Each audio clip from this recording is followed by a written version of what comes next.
Okay, so I think we'll start. I presume the attendees can hear us and see us. Can someone just say yes in the chat if you're an attendee and you can hear me? Okay, cool. All right. So yeah, feel free as an attendee to introduce yourself and where you're watching from. I will start. So I am Asia Sheldon and I'm a geospatial analyst at UNOSAT. Me, Anu and Cami, who's UNOSAT in the chat, we're all based here in Geneva in Switzerland. And I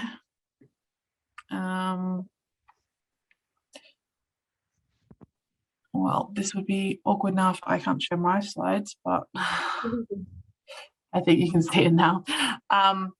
So yeah, I'm working as a geospatial analyst at UNOSAT, but I also have the privilege of being a part of the Women in Geospatial group. I'm currently the regional ambassador for the Oceania region, and I've volunteered a lot of time to support the network, which is where I met many of the speakers today, as well as throughout my university and also my work career. So it's great to see everyone here together. So just quickly, UNOSAT is the United Nations Satellite Center. It's a division under UNITA, which is the UN Training and Research Organization. We have offices in many different locations around the world. Our main one is headquartered here in Geneva, but we do have different offices in Bangkok, Nairobi, New York, and also in-country offices now. UNOSAT has three main operational pillars, which include training and capacity development, satellite analysis, and applied research and innovation. You can check out the UNOSAT website or the Twitter or LinkedIn if you want to find out more and see different map products and projects that we're working on. The Women in Geospatial is a global professional network which aims to promote diversity and gender equality. It's all volunteer run, and we have over 3,700 members across 91 countries and quite a few followers on social media. So they post a lot of things to do with events, career. They also have different programs such as the mentorship program, which is running at the moment. Their main mission is just to build an inclusive global community for all women plus in geospatial. Anu? Yeah, so this webinar takes place under the umbrella of the NORAD project. So UNOSAT has been working with the support from the Norwegian government since 2011, and the newest iteration of this project began last year in 2021 with support of the Norwegian Agency for Development and Cooperation. So the scope of this project is to build the capacities of technical experts within our target countries. So within this 3-year project period, we're targeting Bhutan, Bangladesh, Laos, Nigeria, Uganda, and Solomon Islands, Vanuatu, and Fiji.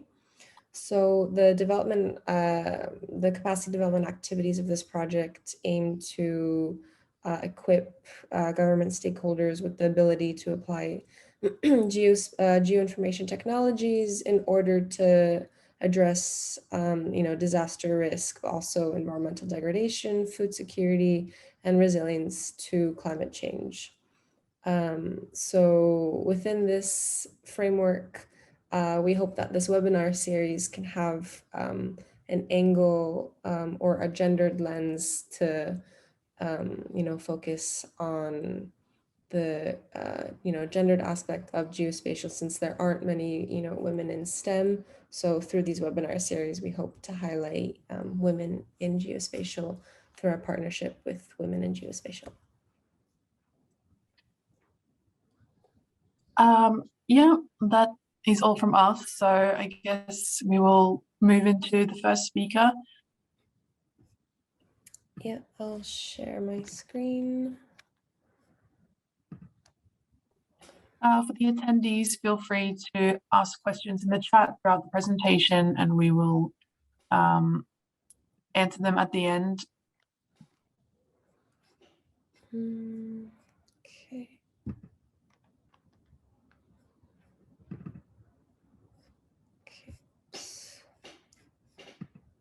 Okay.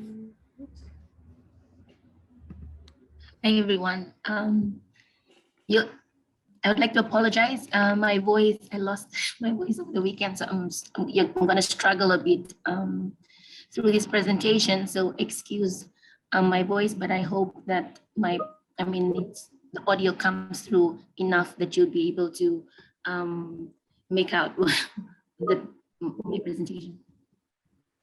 Okay, so Bula again, everybody. I am Gauvaninaka. I'm from Fiji, embedded with the Ministry of Economy. I am in-country technical expert for the UNOSAT.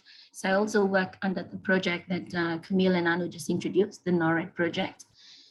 And I will be sharing basically my experiences in the context of women's participation in the geospatial industry in Fiji.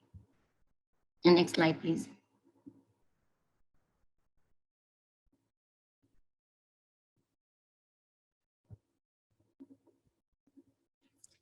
Yes, thank you. So this is to put things into context in terms of the local coordinating agencies that operate geospatial activities in Fiji. We have like the Fiji Geospatial Information Management Council, which is chaired by the Ministry of Lands since 1991, when we had the geospatial policy and established. So this is a governmental body that addresses or attends to the policy and strategic visions and plans for the geospatial community. So the direction that the geospatial industry hopes to go is tabled at these quarterly meetings, and the resolutions are then actioned by members of the council. So this is a more or less a high-level forum, intergovernmental agencies with regional agencies also attending to observe and provide advice. And then we have the Fiji GIS and Remote Sensing User Group, which is a monthly forum where practitioners, so this is focused on the GIS and remote sensing, operators in the respective agencies, that they convene on a monthly basis and then provide their updates, highlight like the technological innovations that are like emerging trends, and share as well best practices and lessons learned. And then there's also the OSM Fiji community, which was led instrumentally by Carol Chan. Lani is also part of that group. She was coordinating the volunteers for this OSM Fiji. And they have done a lot in terms of advancing the contributions from OSM. UNOSAT did run a mapathon to do like a mapathon for training of trainers coordinator training. And then we also helped, that was in collaboration with the humanitarian OpenStreetMap team. Moving on from that initial training, there's a lot of activities that's happened with the OSM Fiji community. They have this target of mapping and filling in the gaps for the entire Fiji. And Carol and Lani and the team have been, doing a lot of work in that space, socializing these OSM mapathons. And then we also have a Women in BRR network that also have a lot of GIS people in the local industry. This is run by NDMO and REDR, Australia, Fiji-based office. And then we also have this Fiji Youth and Young Professionals network in science, engineering, and innovation. So this group also meets monthly to basically see how we can utilize a lot of the youths that have graduated, the young professionals that are starting off in their respective sectors, and how they can link up and have this mentoring with people that are established in the GIS industries. So this is sort of like a peer learning avenue. In terms of the regional, moving on to the regional context, we have the Pacific GIS and Remote Sensing Council, which normally runs a session on women in GIS in the annual PGRSC conference that happens around November every year. And then we have the Pacific Geospatial and Surveying Council, which is more surveyor focused. And then there's the FOSS4G Oceania group, which is this year we'll be running the conference together with the Pacific GIS and Remote Sensing Council. So that's those are some of the agencies that are some of the agencies that are coordinating activities on the local and regional scale. So next slide. This is our Women in GIS network as part of the Pacific GIS and Remote Sensing conference. Next slide. That's Maisie Hicks on the left. She is the director of the Geospatial Council, also the chair of the Fiji Geospatial and Surveyor Council. So there's a lot of women, not only participating, but also at the helm of a lot of these bodies in Fiji. So we have on the right, there's a Women in the RR network that we try to meet every month. Next slide, please. And in the work that we do, it ranges because geospatial is multi-sectoral. So there's a lot of, this cross-cutting activities across the sectors. So it can be as part of like advisory support to government in terms of coming up with web-based GIS decision support tools that help government with informed decision making in some of the prioritized pipeline projects that they have identified, and they need this kind of web tools to easily easily utilize and ingest information from. We also use GIS in a lot of surveying. In the middle, you have like a picture of us going around mapping the depots around the country for Fiji roads, as well as community in situ adaptation studies for the most climate impacted communities, which Lani and I were attending as part of a UNDRR and UNOSAT collaboration, mapping hazards in 17 of Fiji's vulnerable communities. To identify like adaptation measures that can be, that can support these communities and potentially avoid the possibility of relocation. So that involved as well having our GIS team from USP. You can see Aileen on the right. I believe she was the one that introduced me to the Women in GIS forum that Aisha is part of, is coordinating. Aileen is our drone pilot in a lot of the sites that we have surveyed and mapped. Next slide, please. And in terms of the key driving instruments that guide these efforts, we have the National Gender Policy of 2014 that was launched by the Ministry of Women, that essentially articulates the commitment of the Fijian government to gender equality, equity, and social justice. And in mainstreaming this policy, different government ministries are expected to, to provision or allocate specific activities for the implementation of the targets that's outlined in the gender policy. And they will need to allocate those funding and resourcing from those provisions. And this is all aligned to Fiji's 5 to 20-year National Development Plan, which of course strives to ensure inclusivity at the center of growth and development, so that the benefits of prosperity are spread as widely as possible across our islands, and to improve the social well-being of all Fijians, regardless of gender, location, ethnicity, physical and intellectual capability, and then social status and such. And then that's also aligned to the Women's Plan of Action, which served as a vehicle to the fulfillment of Fiji's obligations to several international and regional instruments such as the CEDAW, BFPA, and SDGs. And next slide. Yes, essentially because geospatial, the nature of our work is multi-sectoral, we touch on cross-cutting issues across, and then gender considerations are factored into all of the trainings that we deliver in country. UNOSAT has been operating in Fiji since 2019. We have deployed several trainings since then, and gender considerations have always been factored into how we select or how we invite participants that are attending. And this is well, aligned in our programs and in our in-country activities. Yeah, next slide, please.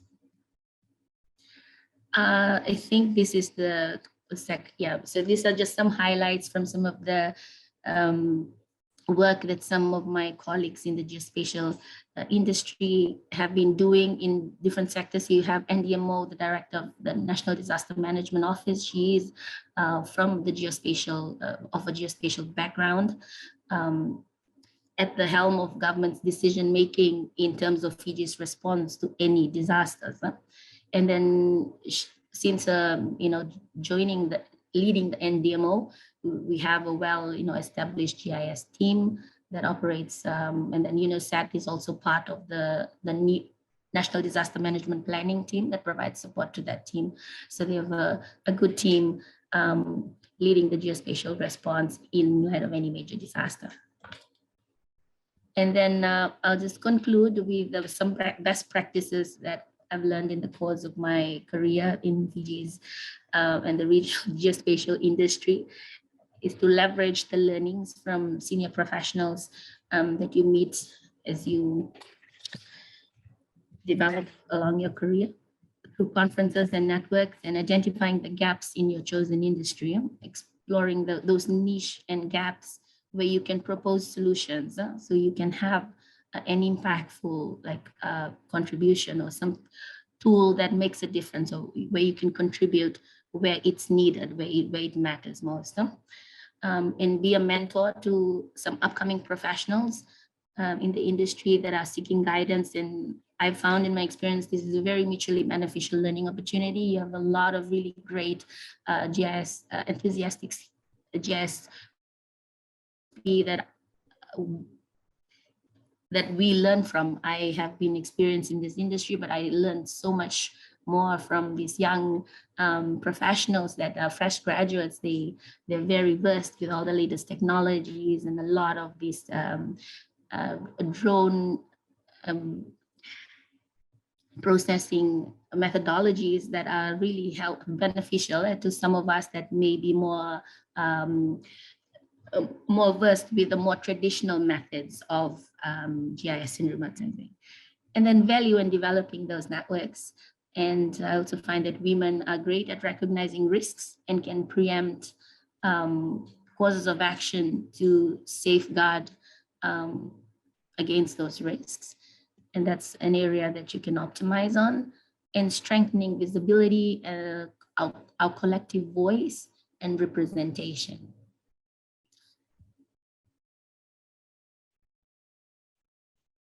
Thank you.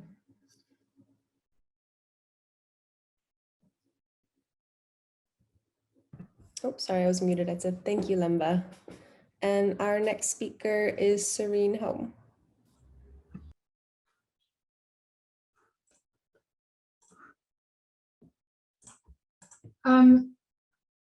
Thanks. Hang on.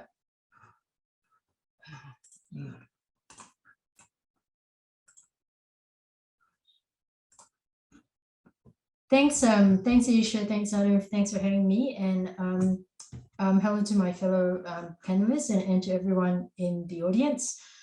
So to start with, I'd just like to acknowledge that I'm connecting with you from the traditional lands of the Woiwurrung people. And I acknowledge the elders, past, present, and emerging. I also acknowledge that our profession, surveying and geospatial, has had a role in dispossessing Indigenous peoples, and hopefully we also will have a role in decolonizing geospatial practices moving forward.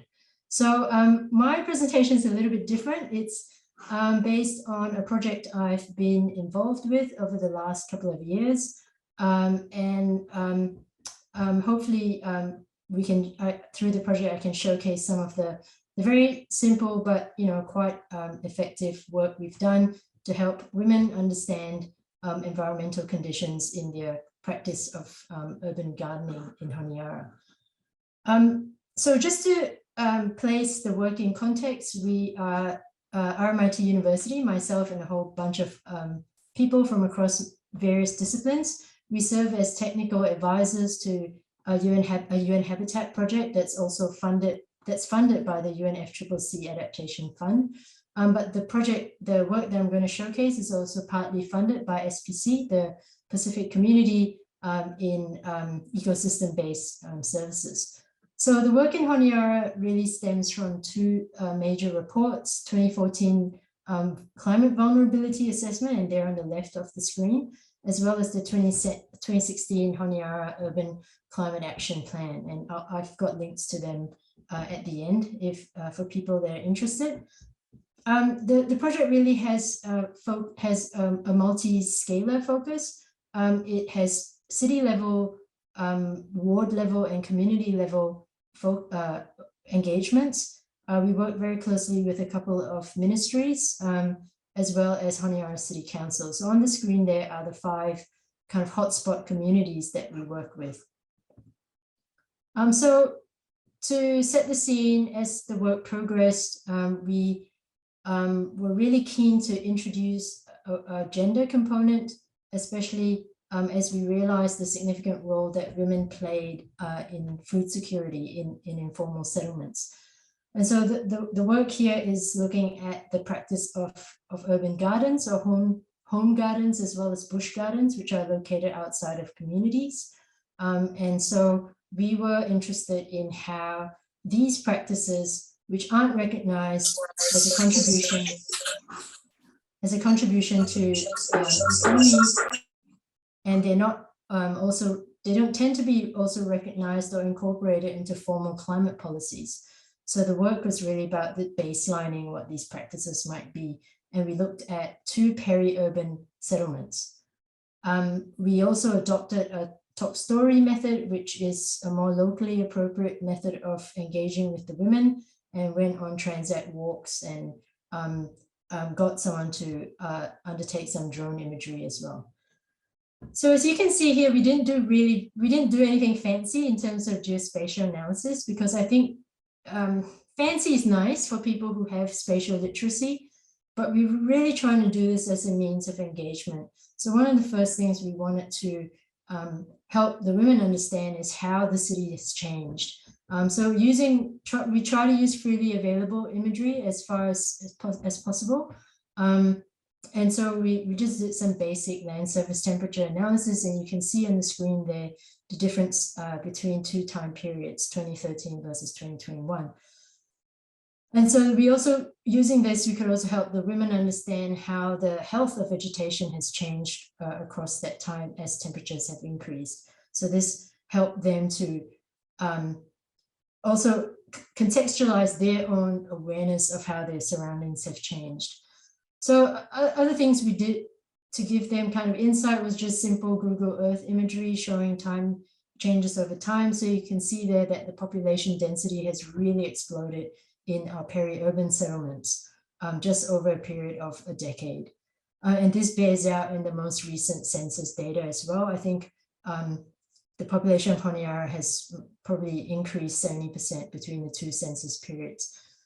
We also got into the settlements to map the gardens, looking at how big these gardens tended to be, and also what they tended to grow to support their consumption, but also how well these gardens were doing. So you can see there just a very quick mapping of the location of the gardens, the size of them, and kind of the distribution of gardens that have been damaged.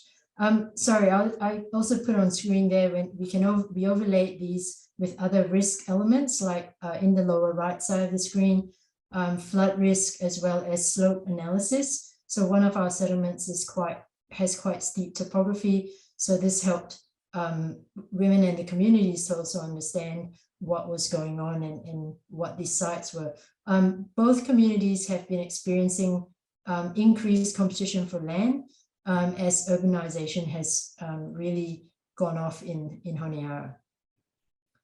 So in terms of, so that's kind of our work with house gardens, and we still have a little bit more work to do there, but it's just been a bit tricky with COVID and the state of emergency. And so we also worked with the women to look at bush gardens, you know, where were they?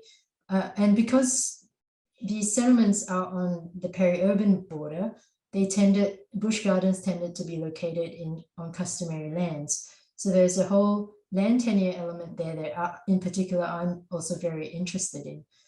But you can see when we kind of, you know, the Honiara itself has been experiencing kind of quite rapidly changing environmental conditions because of global climate weather patterns. And you know, the women's narratives and the women's stories of, you know, their growing, their crop outputs bears out with these. So I have to move this, I can't see. So you know, you can see in the quote there that they're starting to struggle with some of their traditional methods of growing and when they would put things in, and they're finding that, you know, it's not working in quite the same way as it used to, and the increase in rain is really starting to affect crop outputs. So, you know, the women are they're actively looking for better sites to have good produce, especially when we did this data collection. It was also COVID-19 lockdowns. And during that time, the government had actually encouraged people to take up home gardening. And this actually created a bit of a rush as well for spaces within communities for people to plant out. So you can see there again, a very simple overlay over contours, 5-meter contours, and the health, the NDVI analysis, which looks at health of the vegetation. And you can see the women are navigating quite difficult terrain to try to get to viable sites. So these are some of the stories that came out of women in Jabros, which is on the southeastern side of Honiara. So 2 participant routes are on the screen, and you can see by the elevation profile, especially for Florence, it's quite a bit of a hike through quite difficult terrain. But that environmental analysis only gives us one side of the picture. The stories that can't come out of it talks about kind of heightened risks to personal security, you know, and so kind of antisocial behavior was resulting in threats that the women countered by walking to gardens in groups and taking their dogs, or they also implemented a bit of a cooey system, or I guess we call it cooey in Australia, but Aisha might have to help me out. It's like when you yell out to each other as you walk, just to be sure. But crop safety became an issue, as was the movement of inputs and outputs between the gardens and communities. So, but we found quite innovative behaviors. Women were providing work to youth, for example, to carry things up and down the gardens.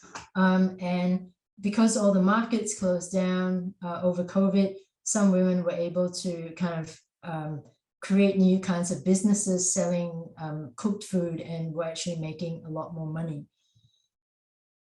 So this is again this is one of the bush gardens for one of the women in Rin Valley, which is on the western side of Honiara. And what her story is about is really about the consequences of the changing climate. So it's not just that it's tricky terrain, the terrain gets more difficult to navigate, but that the crop quality was also a lot poorer. And so they with traditional kind of knowledge, they're looking for sites that do specific things, and this dictates kind of where they plant out gardens as well. so that's an image of Florence, young Florence navigating through, taking us through to the site. And you can see through the quote there that they really try to maximize the plant wherever they can, you know, sometimes even in the drains if that's a useful spot. So we're seeing kind of this kind of activity becoming really prolific around around Honiara, the outskirts of Honiara, but we're trying to look at how these activities can be maybe more collaborative, so that because what the women were also reporting was it's becoming a real impost on time and effort, and even though gardening is so critical for food security and even survival during COVID, it's becoming, the trade-offs are becoming quite significant in terms of their labor and social production costs. So if you're interested, a series of short videos were also produced out of the research by a local Solomon Islands filmmaker, Regina Lepping, and some links to the project materials can be found there. And of course, you can get in touch if you want further information. So thank you. Thanks so much. It was really interesting, and it's really nice to hear about your work, especially within the Pacific. So next we're going to Anna. Okay, yeah. Hi, Anu. Can you play my slides? Yes, just a minute. I think Cami has the slides. Okay. Okay, I think Yeah, I'm gonna put them on just a sec. Hi, I'm Anna. I'm from Tonga. I'm glad to be here for this afternoon. Well, it's afternoon here, morning there, your time. Thanks to Aisha for getting me into the Women in Geospatial. I'll just start before the slides come up because of time. Tonga is no stranger to disasters and is usually the second most at-risk country in the World Index report findings since 2010. Our place in the world of disasters was further cemented this year with the eruption of the Hunga Tonga Hunga Tokela eruption on the 15th of Jan. That was probably the first time that anywhere in the world had seen a tsunami caused not by an earthquake, but by an undersea volcanic eruption. What happened on the day of was we had strange tidings happening from December, running through before Christmas, after Christmas, onto New Year's. Second slide. And by the 15th of Jan, the eruption happened.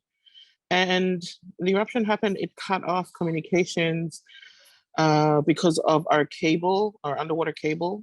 And so Tonga was out of communications via telephone and the internet for about 2 weeks, but we had some on and off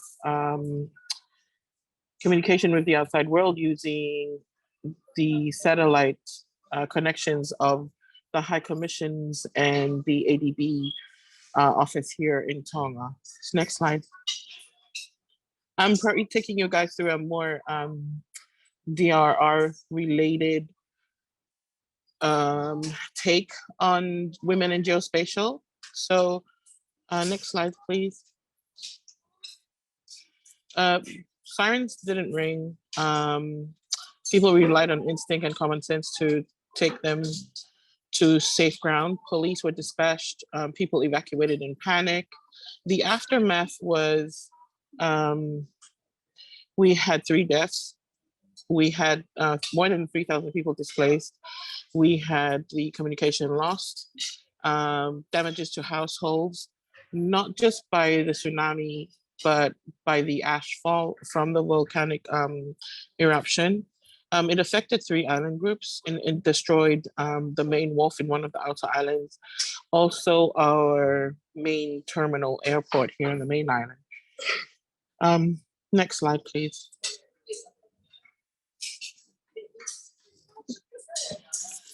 So that was on the 15th of Jan. That was a Saturday. On Sunday was the 16th. NEMO's Emergency Operation Center was already operating on Friday, the 14th. And so they were sending out to get a feel here on the main island what the damages were, and relaying back from the outer islands was difficult because the lines were down. But by Monday, we could already receive data, satellite data, and some analysis from UNOSAT, which had analyzed the outer islands and the main damages that was happening out there. By the 17th, we just kept receiving more satellite imagery from the 17th, the 18th, up to the 21st. And next slide, please. And while we were in the darkness, our donors, our supporters from the international realm were able to make plans logistically, create what they were going to bring in, how they were going to bring things in, especially New Zealand and Australia. While we tried to clean up internally and communication was cut off, it was clear to Australia, New Zealand, and United States, even India and China, that we had to clean up our runway. And so that was one of the main things that we had to do, was clean up on the runway. They knew that the ports were clear. There was minor damages to the ports, but they also had to navigate quite carefully through coming into the port, because Tonga, the volcano, is located 60 kilometers from the capital, and nobody really knew the extent out at sea of the eruption. But from the images that UNITA and UNOSAT worked together in order to send us, they put it all up online. And so everyone, not just Tonga, had access to this vital information of, what we needed, what was happening while we were cut off from the rest of the world. Next slide, please.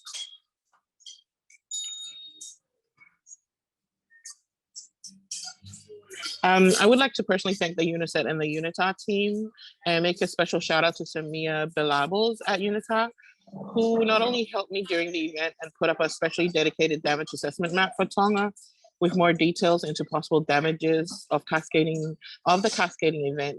The areas of analysis were exactly where the damages were sustained. The maps available of damages, especially to the outer islands, were invaluable during the communication blackout. At least there was something for the world outside to see and base their logistical planning and mapping on. And this was important for coordinated efforts by foreign countries. These allowed for logical coherence and timely deployment of resources and humanitarian aid to the most vulnerable of settlements by collaborating with the relevant line ministries, emergency agencies, as well as the frontliners, NGOs and church groups, but most importantly, those on the ground, who were the town officers, the district officers, government representatives, and local village groups. Those images and maps helped with the rapid assessment report carried out by the World Bank, which I was a part of, and it helped inform the government of their damage assessment and recovery plans. Next slide, please.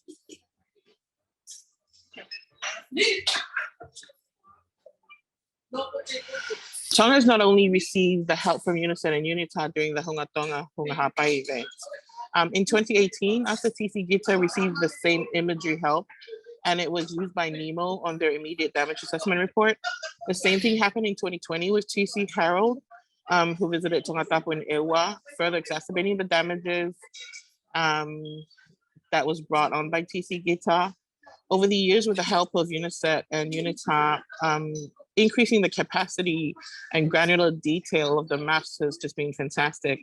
As a female rookie in this field, the male dominance is evident, but NEMO just received their first GIS graduate, Emma Masiwawa, and I know she will work tirelessly towards putting GIS at the forefront of supporting decision-making. The head of our GIS unit under Ministry of Lands and Survey and Natural Resources is also female, Halalilika Etika, and she has been pivotal in working together with Reconstruction Unit at Ministry of Infrastructure towards compiling housing data for more risk-informed decision-making. Our geospatial team of women here in Tonga is just beginning to make their mark, and we need to start a Tonga chapter of women in geospatial so we can start looking at supporting more girls entering the field. However, with our current women in GIS space, there's need for ongoing support and training in the workplace. We need the support of our regional and international sisters, informing us of opportunities that are available. There are currently no GIS supported programs for Tonga at the moment, like NORAD, but we hope that in the future we can be included. We may be small in number and geography, but we're more affected and second most vulnerable to disasters. With that, I thank our sponsors, UNOSAT and UNITA, and our Women in Geospatial platform for allowing me to participate in this webinar. Thank you.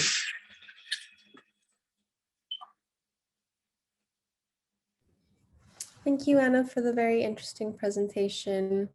Our next speaker is Lani. Sorry, let me share my screen. Here we go.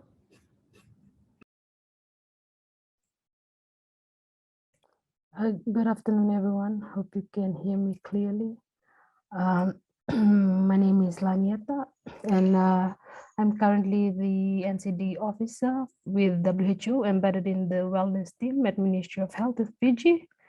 And today I'm be talking about my journey and my involvement as a woman in geospatial in Fiji and also the Oceania region.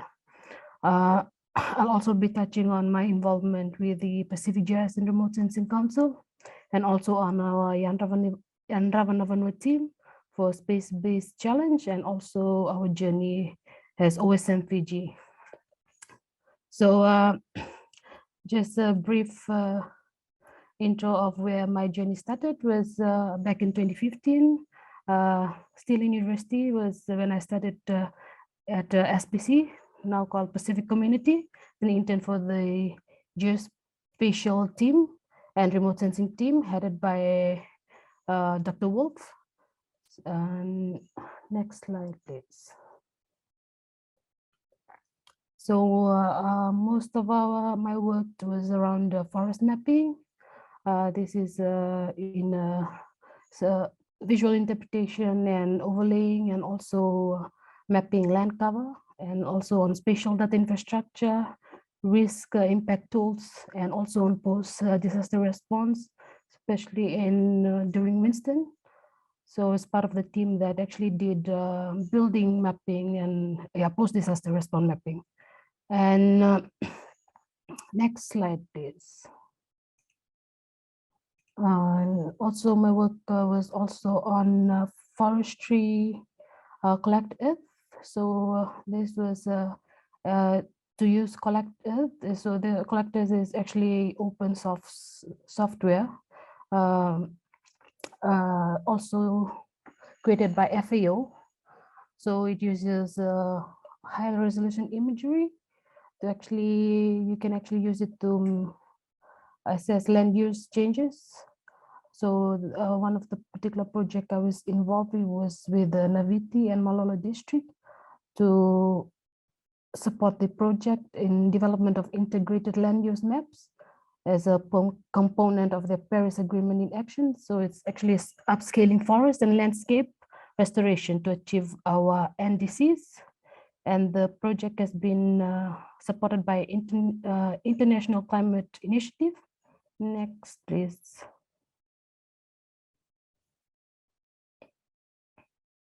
And my work also involved around UNDNR and also climate vulnerability communities, which Lamba mentioned earlier. So this was one of our field work where we actually visited 15 communities that's been selected for relocation, and this is one of the top on the list. So this is number Vatu in Vanuatu. That's the other island in Fiji. And next, please.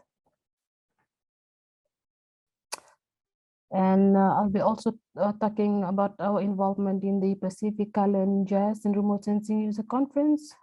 So we've been part of the organizing committee for almost 7 years now, myself and Lemba included. So this conference takes place annually.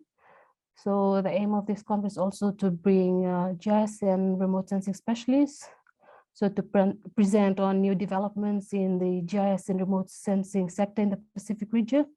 So this conference doesn't not only bring a regional participant, but also international. And the Pacific GIS Conference first took place in 1996, first as a Fiji Annual GIS Conference, then after it got funding, then it actually was established as a Pacific Island and Remote Sensing GIS Conference. So this conference always runs for a week, for 5 days. So it actually runs over more than 60 presentations. And so my involvement is usually in planning and coordinating day-to-day event, and also seeking financial support for donors for sponsorship, as this event is actually donor funded and sponsorship runs. Next slide, please. And one of the interesting session we had for the past, in 2019, was when we had the first session, was the women session. And this is where women in the Pacific can actually present on their experience in geospatial and remote sensing, and how they've been involved for the past 20 years or so in the Pacific region, and how they've contributed to this male-dominated field. Next slide, please. So I would like to highlight our first launch of the Pacific Women GIS magazine in 2019 during one of the women session. So it was launched by our first women director of NDMO, and also the editor of the magazine, Vasiti Soko. So the purpose of the magazine, also sponsored by Frugo, was to print this magazine to enable distribution to girls and women in remote areas that have limited access to internet.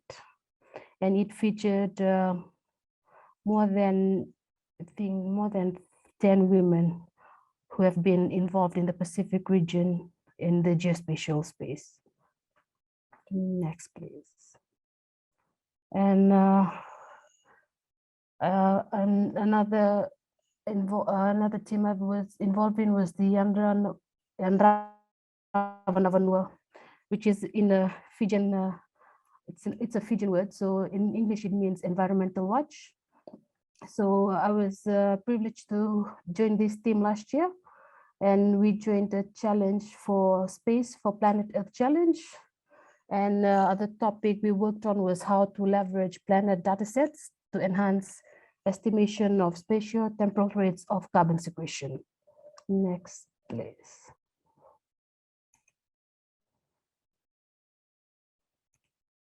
So yeah, what is Yandravanua? So Yandravanua means watch over our ancestral lands, to be guardians and steward to watch over our Vanua. Next, please.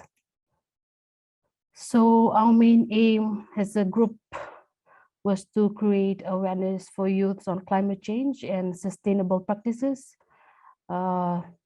especially on a regional level. Next, please.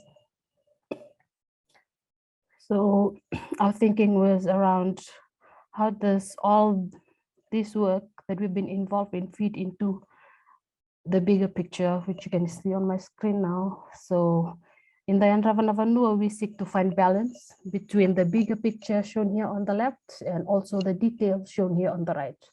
So we will focus on the details about acting locally. So that includes collecting field data and working with local communities. At the same time, we were also linking our work to the bigger picture, which is the national and global framework, also including the UNFCCC and also the COP high-level global goals for mitigating and adapting climate change. Next, please. So how do we join the local to the global? So the answer is through science and stewardship. In terms of technological science, this includes our forest inventory tools and equipment for field data collection, use of space technology and satellite imagery datasets, and the potential for air technology, including UAV, such as drones, that many people may know about and use as well. So in terms of participatory science and stewardship of local communities for Aovanua, and also an example was to include indigenous local knowledge, or ILK, and also traditional ecological knowledge, we call TEK. And this also constitutes forms of science and technology, science and knowledge, sorry. Next slide, please. So our aim was trying to communicate the bigger picture, which is through technological science and also participatory science. So combining these two. Next, please. So in October 2021, we entered the competition, and we did not even expect to make it in, but from November,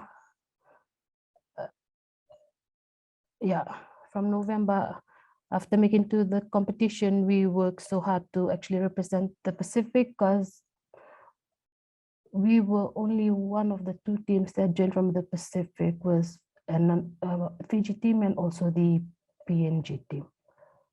Next slide, please. So our prototype was to support measurement and reporting and verification, MRV. Our value add is to help understand forestry dynamics. And we believe that measurements are important because insight leads to impact. Next, please. So in February this year, we were notified that we had made it to the finals with 2 other teams. So the teams that made it to the top finalists were both incredibly impressive, well-resourced, and intimidating for us in the competition, because we were entering as underdogs, but proudly representing Fiji and the Solomons and the wider Pacific, and we know we had to try our best. Next slide, please. So this is our team, the Yandravanua team. So we won this competition. It was a huge surprise for our team. So it was a good mixture of people. And our team was divided into 3. We had a mangrove team, forest team, and also a GIS and remote sensing team. Next, please. So in terms of the future, so across the future, we planning for MRV shown in Gantt chart over the upcoming 5, 10, and 20 years plan. And we hope to collaborate with other people working in the same field. And we intend to work with the Ministry of Forestry, and also in the current year to help with the National Forest Inventory. And we also seek to do awareness raising on awakening the youth generation, especially of Yandravanua, that you are a custodian of your land. Sorry, And also, sorry to interrupt. We have 5 minutes left of the webinar, and I was just wondering if there was any slides you would like me to skip forward to. Oh yeah, just go right to our OSM slide. Yeah.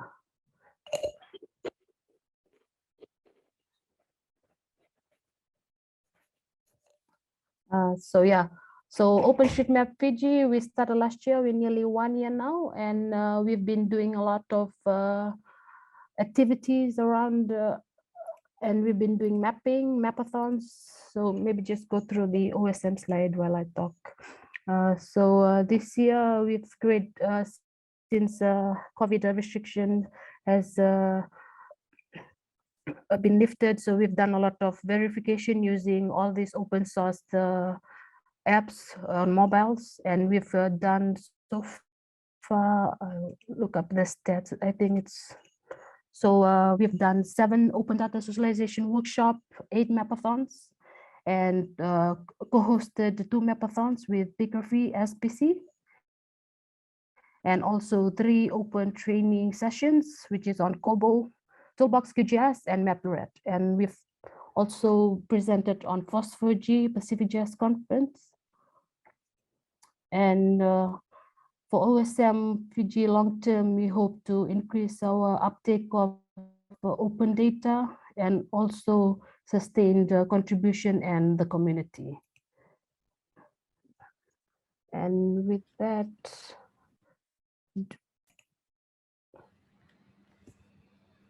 Okay, all right, perfect. Thank you so much, Lani.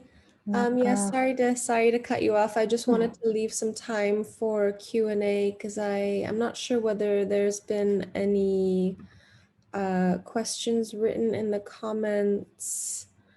But if anyone has any comments for our panelists, please write them in the chat box and one of our speakers can answer them.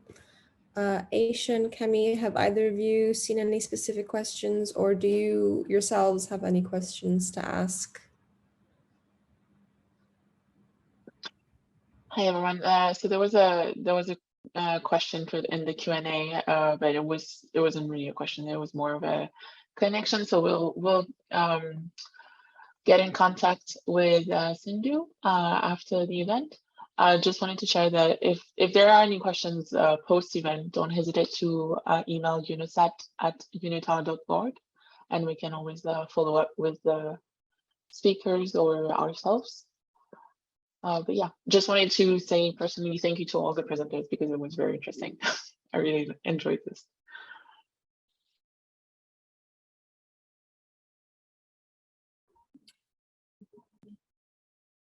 Yeah, a big thank you to all the speakers. It was very interesting to hear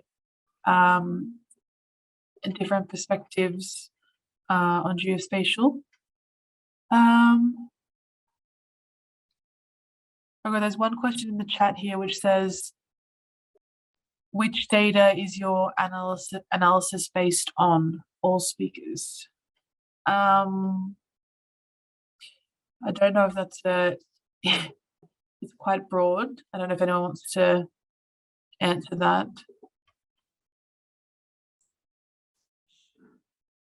Yeah, I can just quickly answer it. So Andrea, thank you for the question. Ours was we try to keep it freely available. So Landsat 8 and for the thermal, because of the thermal band that's available in Landsat 8. But we also were able to use LiDAR imagery that one of the ministries had acquired over Honiara. That was slightly frustrating though, because the LiDAR imagery was just cut to the boundary of Honiara, so we didn't have the full greater urban area. Otherwise, yeah, we as a means of engagement, we just kept it pretty simple.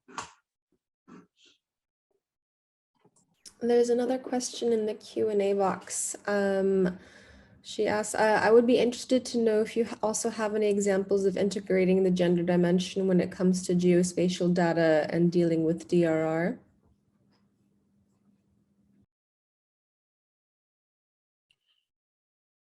Maybe Anna, if you have something you would like to add to that question. Sorry, what was the question? I can't see it in the chat box.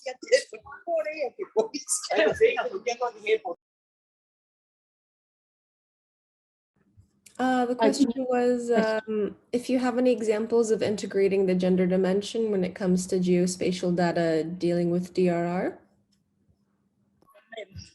Right. That's a good question, and we always try to collect all that information.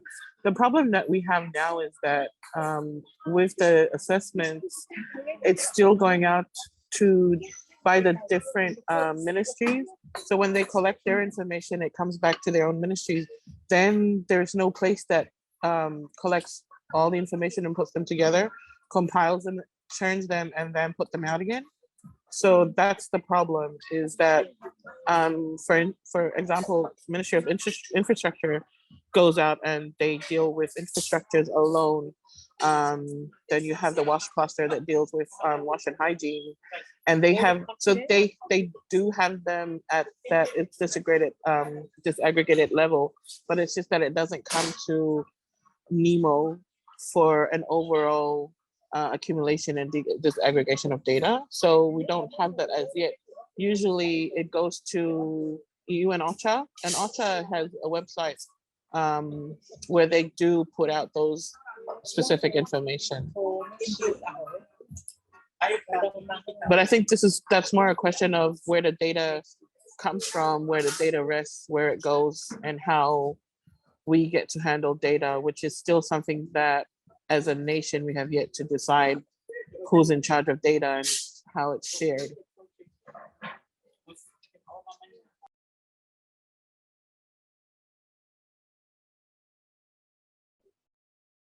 Yeah, thanks, Anna. That's some good points. So I think we probably can start to wrap up here. I think the panelists, if you want to put your email or LinkedIn or something in the chat, and any of the participants and attendees can reach out or follow you online or send you an email if they have any questions. Feel free. And yeah, you can also reach out to us at UNOSAT, as well as on social media and Women in Geospatial. If you'd also like to join the network, you can find Women in Geospatial social media on Twitter and LinkedIn, and also the website.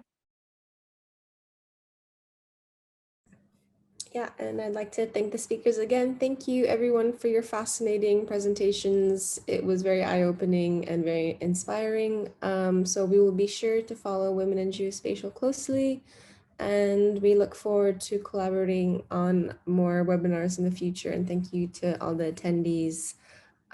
We'll keep in, just check out UNOSAT's social media for other events like this in the future.